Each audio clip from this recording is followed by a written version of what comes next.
most welcome to Historiespanerna History Reconnaissance and Australia's Pearl Harbor, Darwin, 1942. 2 months after the Japanese surprise attack on the Hawaiian Islands, history repeated itself. The scene was different, but on the Japanese side, the cost and modus operandi were very much the same. So, join us for the story of this devastating and less known attack on Darwin in Australia's Northern Territories. And please, subscribe to our channel and join us on our continuing journey in history. On December 7, 1941, Japan attacked Pearl Harbor, Hawaii. This was the beginning of a huge Japanese offensive through mainland Asia, Southeast Asia and the Pacific.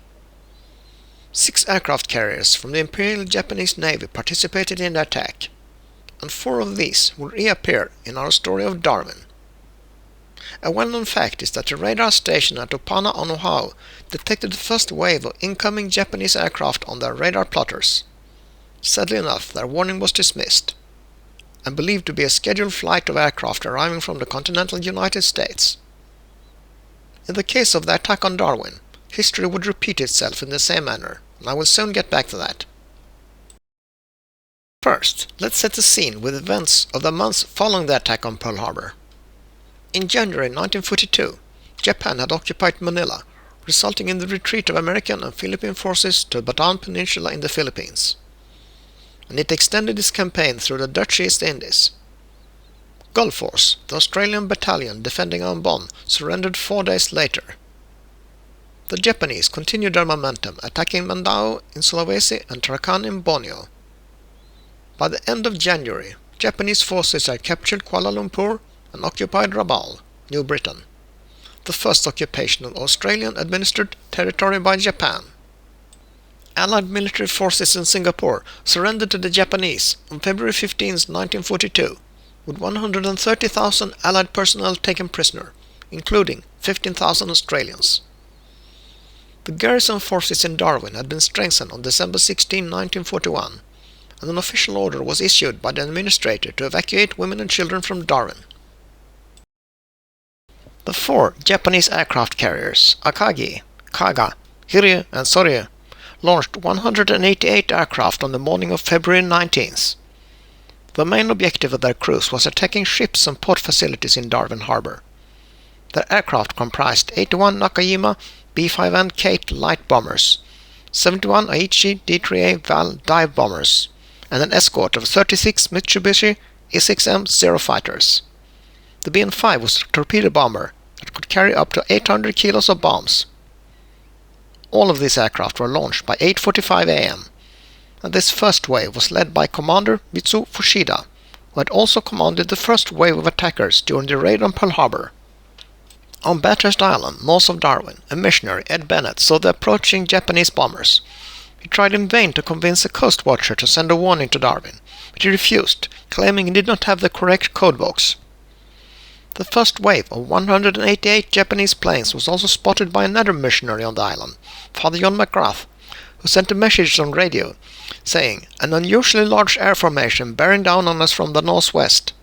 However, 10 US P-40E Kitty Hawk fighters were returning to Darwin after aborting a mission to Timor due to bad weather, and the Australian duty officer assumed this was the same formation, and the warning was not acted upon. As a result, the air raid sirens at Darwin were not sounded before the raid.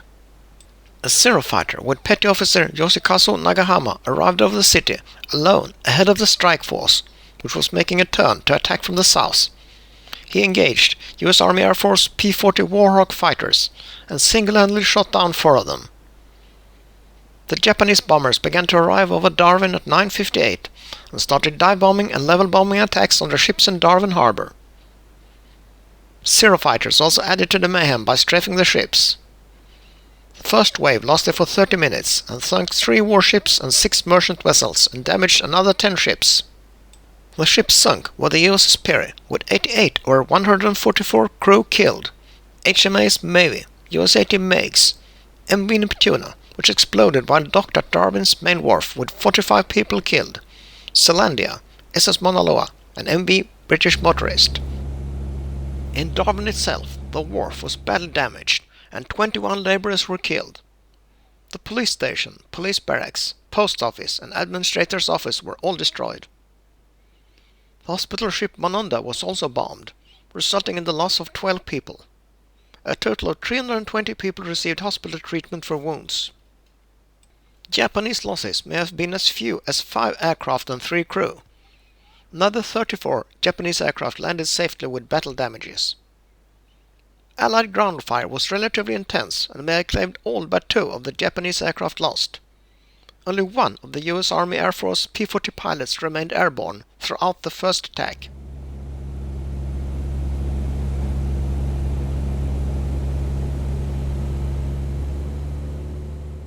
Darwin's air raid sirens sounded once more at 11:58 a.m. when the enemy bombers were sighted. The Japanese force separated into 2 groups flying at 18,000 feet. One of them attacked RAF base Darwin from the southwest, while the other approached from the northeast. The raid inflicted extensive damage on the RAF base, though casualties were light. 6 Hudson light bombers were destroyed, and another Hudson and a Wirraway were badly damaged. 2 American P-40s and a B-24 Liberator bomber were also destroyed. 6 RAF personnel were killed. After the 19 February 1942 Japanese raid, the Northern Territory and parts of Western Australia's north were bombed almost 100 times between March 1942 and November 1943. One of the heaviest attacks took place on 16th of June 1942, when the Japanese force set fire to the oil fuel tanks around the harbour and inflicted severe damage to the vacant banks, stores and railway yards. The Allied navies largely abandoned the naval base at Darwin after the initial 19 February attack, dispersing most of their forces to Brisbane, Fremantle and other smaller seaports. At the same time, the Allied air commanders launched a build-up in the Darwin area, building more airfields and deploying many squadrons. By the end of 1942, the threat of Japanese invasion was over. However, until the end of the war, the Northern Territory continued to act as a forward base. Between 1942 and 1945, many thousands of servicemen and women saw part of their war service there. American bombers assemble at a secret aerodrome somewhere along the northern tip of Australia. The order of the day, attack. General Royce and General Scanlon in command. One by one, the huge ships take off. Weeks of planning, months of training, now put to the test.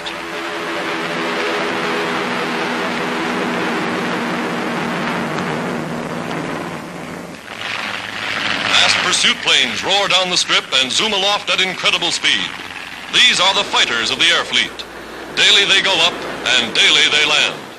From the looks of the bullet holes, some of them have made contact with the enemy. Battle scars that show that American ships are built to take plenty of punishment.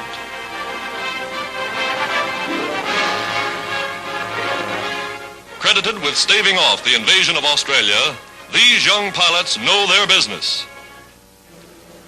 Here's one coming in now. His landing gear jammed by Japanese bullets. He's forced to make a crash landing. Dangerous with any ship, doubly so with a bomber.